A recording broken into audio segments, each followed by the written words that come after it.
Hey guys, and welcome back to my channel, or if you're new, hi, welcome. This video is going to be a little bit different on something that I normally do. I'm actually I was a little excited to do this week because it's not something I normally do. But now if this video is something that you're interested, please let me know in the comments. That way I actually know. I mean, if you guys like stuff like this, then I will definitely do more. Just to kind of, I guess, give you guys ideas on what to have for dinner. I know it's something that we struggle with all the time in this house, and you know, I will say that I am currently accepting recipes. Just saying. I mean, you know, throw a comment down below. I'll try it. At least once. I will try everything at least once. I promise. And I will be honest on if I like it or not.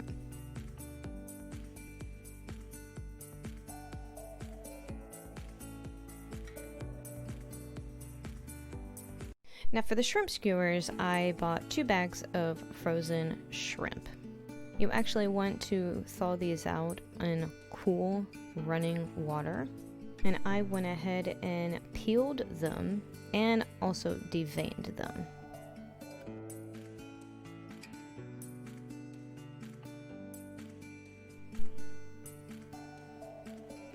And here's actually a quick close-up clip of me deveining the shrimp, just in case you don't know how.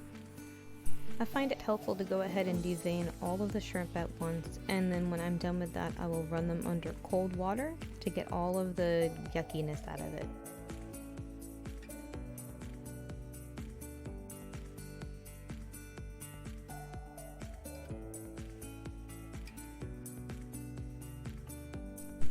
Once you are done peeling and deveining your shrimp, you're going to go ahead and you're going to throw a little bit of olive oil on it just to ensure that the spice sticks. And the spice that I am using today is actually Captain's Bay.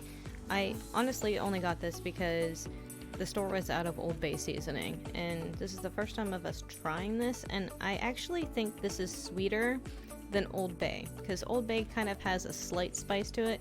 This doesn't. This is actually no spice and just sweet, and it was actually really good. I might actually prefer it over Old Bay. So it's really up to you. If you want the spice, use Old Bay. If not, you want the sweet, try this stuff.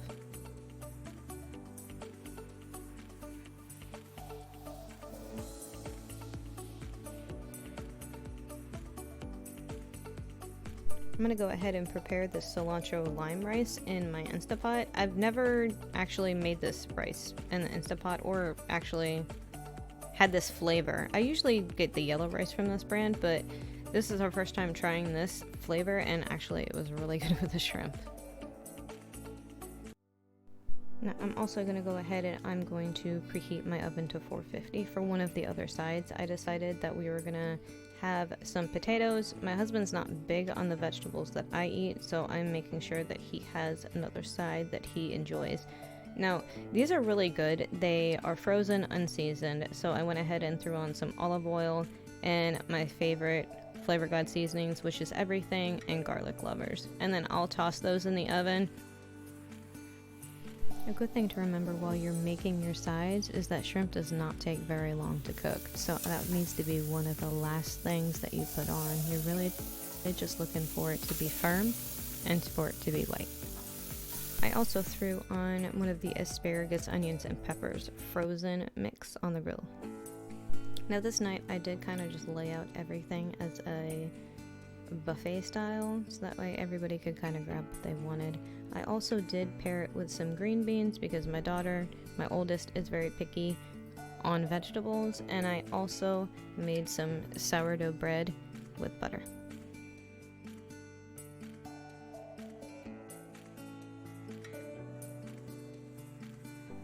Now I like to call this easy pot roast because it is super easy. Like you could not mess this up. It is so fast to put together. You are going to take a sweet Vidalia onion and you're literally going to cut it in fourths and you're going to chuck it in the bottom of this crock pot. And I am going to put the pot roast on top, and I am going to season it with salt and pepper. And I know you're thinking, oh my god, she didn't sear it, it's going to be bad. I promise you, I've been making this for years and I have found that searing this is pointless. It takes up more time than I am willing to do in the morning, so I'm going to go ahead and I'm going to peel just your regular baking russet potatoes, and my goal is to just peel and cut up enough to cover the pot roast. Now, ingredient food-wise, this is literally all I do. My husband doesn't like the extra stuff. He doesn't like carrots. He doesn't like the celery or any of that stuff. So if you actually like that stuff in your pot roast, then go ahead and throw that right on in there.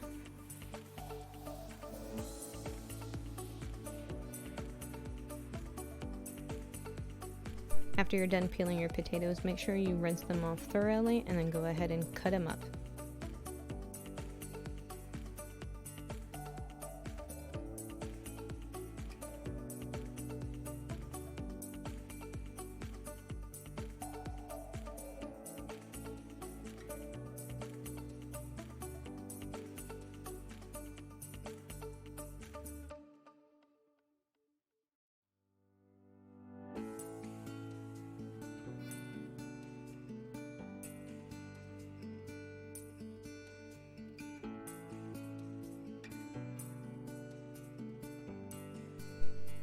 Brown gravy, and McCormick's pot roast seasoning. I have noticed that with the pot roast seasoning, it's easier to find the one with the bag. I don't know why, just make sure that you actually take the bag out before you pour the seasoning in. I've made the mistake and forgot about it, and it was a mess. Now, I have found it helpful that if you put a little bit of water in whatever container you're mixing it up in, and then mix it while you're adding water, it's totally helpful and actually gets all the seasonings in there. And you're going to go ahead and you're going to cook this on low for 8 hours.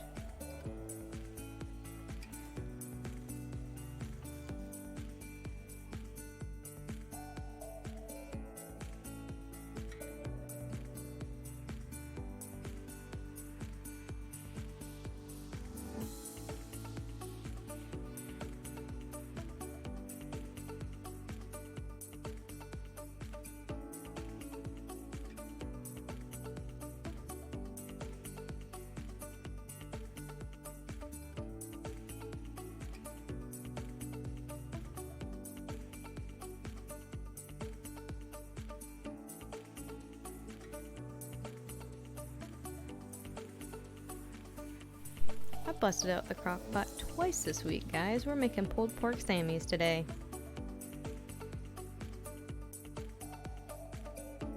Now I am using a boneless pork roast, and I am going to heavily season it with pink salt, onion powder, garlic clovers, and everything seasoning.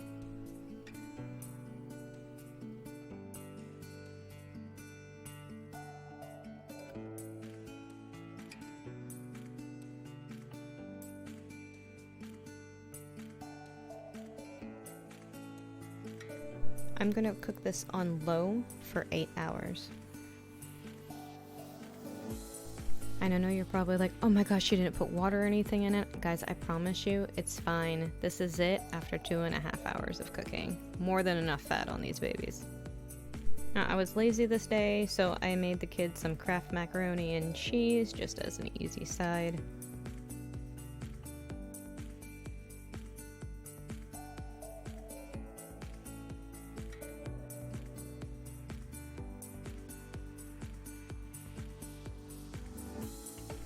I went ahead and made some Brussels sprouts for me. I didn't feel like pulling out the mandolin, so I just roughly cut it up with my knife.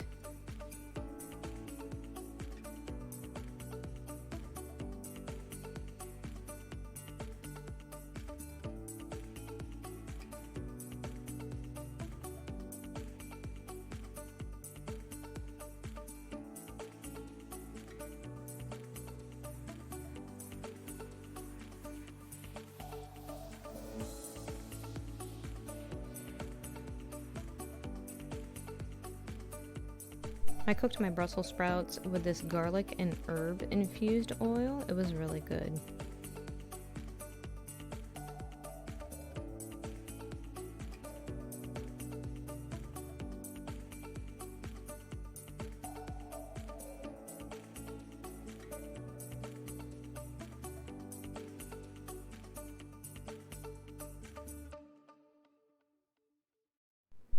I actually don't add the barbecue sauce into my shredded pork because everybody kind of likes a different amount of barbecue sauce, so I just quickly shredded it up and went ahead and assembled, and everyone put the amount of barbecue sauce they wanted on top of their sandwiches.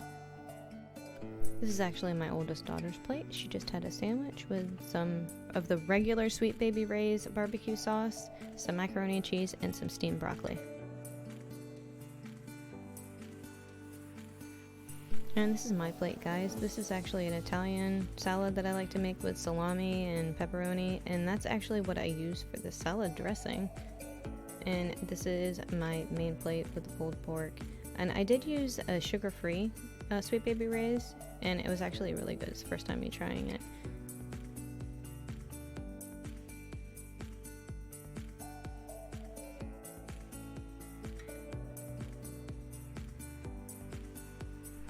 Okay, so tonight's dinner was one of those that I was thawing chicken out and I really wanted a pasta dish. And so I pulled this together. I honestly had no idea what I was doing. I just cut up the chicken, threw it in the pot, and then I went ahead and I put these seasonings on it.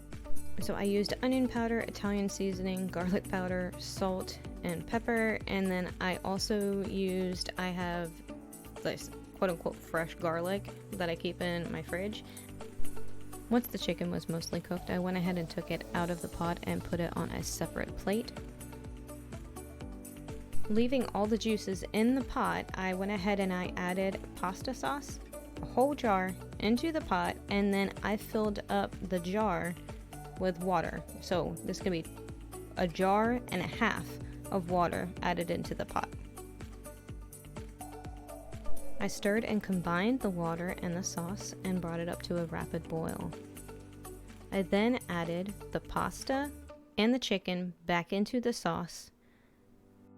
After stirring the pasta and the chicken into the sauce, I placed the lid on the pot and let it cook for 15 minutes.